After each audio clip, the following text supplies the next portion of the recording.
ஏன்னா இந்த flush no longer will be acceptable to God.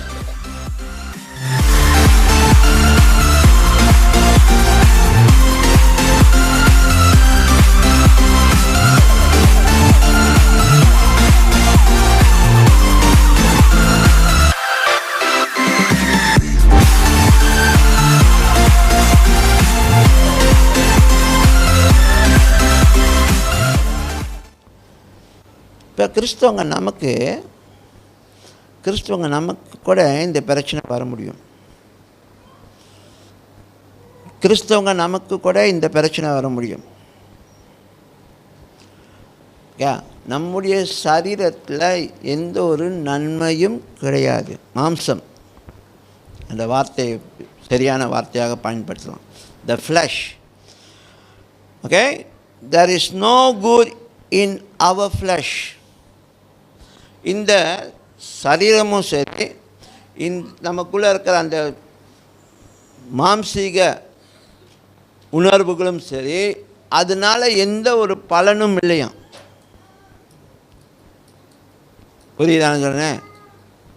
இந்த சரீரம் எந்த ஒரு பலனும் இல்லை. வாழ்கிற வரைக்கும் வாழறதுக்கு ஒரு கூடு அதான். அதனால் உங்களுக்கு என்ன ப்ராஃபிட்? அது மட்டும் இல்லை, அதோடு சேர்ந்த அந்த மாம்சீக கிரியைகள் அதனாலையும் நமக்கு எந்த ஒரு பலன் இல்லை. அதனால தான் அது சிலுவையில் ஆண்டவர் அறைய சொன்னார். அதை நமக்கிட்ட இருந்து என்னது அப்புறப்படுத்த சொல்கிறார். ஏன்னா இதெல்லாம் இருந்தால் நம்முடைய வாழ்க்கை என்னவாதான் சிறப்பாக இருக்க முடியாது. சொல்லுங்க, 5 கலாத்தியர் 5 போய் வாசிங்க. மாம்சீக கிரியைகள் என்ன, ஆவிக்குரிய கிரியைகள் அப்படின்னா ஆவிக்குரிய கனிகள், மாம்சீக கனிகள், அது என்ன வித்தியாசப்படுத்த அங்கே இருக்கு. சரியா? அப்போ என்ன நமக்குள்ள நன்மை இருக்குது? கிறிஸ்துவங்களாகிய நமக்கு என்ன நன்மை இருக்குது? இந்த சரீரத்துலேயும் சரி, நமக்குள்ள இருக்கிற மாம்சீக தன்மைகளும் சரி, இது ரெண்டுமே எந்த ஒரு பலனும் நமக்கு கொடுக்காதான். ஓகே, அதனால்தான் ஏன் இதை சொல்கிறேன் கேளுங்க. அதனால்தான் ஆண்டவர் நம்மளோட சரீரத்தை மகிமை சரீரமாக மாற்றிக்கிட்டு இருக்கிறாரு. ஏன்னா இந்த ஃப்ளாஷ் will never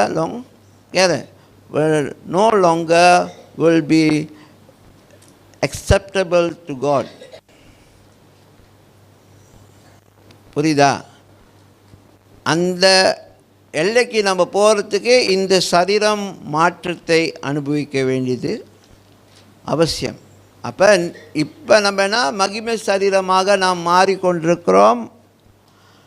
அதை நீங்கள் உணர்ந்து நீங்கள் எந்த என்வாயர்மெண்டில் ஏற்கனவே பேசின காரியம், எந்த தெய்வீக தன்மை நிறைந்த சூழலில் வாழ்கிறீங்களா, இல்லை மாம்சம் உலக பிரகாரமான உலகனா உலகத்தில் உள்ள காரியத்தை சொல்லுங்க, உலகத்துக்கு சம்மந்தப்பட்ட உங்களை தேவன்கிட்ட பிரிக்கக்கூடிய காரியத்தை பற்றி சொல்கிறேன். அப்படின்னா வீடு இருக்கக்கூடாது, அப்படி உலகம்னால என்னது, வீட்டில் இருக்கக்கூடாது, நம்ம வீட்டில் தங்கக்கூடாது, நம்ம காடி இருக்கக்கூடாது, நம்ம சம்பாதிக்கக்கூடாது, இதெல்லாம் அப்படி போயிடும். அது இல்லை. எதெல்லாம் உலகத்தில் இருக்கிறது உங்களை தேவன்கிட்ட பிரிக்கக்கூடும், அதை பற்றி சொல்கிறேன். அதனால்தான் இந்த சரீரம் மகிமை அடைந்து மறுரூபமாகி அந்த எல்லைக்கு நம்ம போகிறதுக்கு நம்மளை ஆண்டவர் ஆயத்தப்படுத்தியிருக்கிறார்.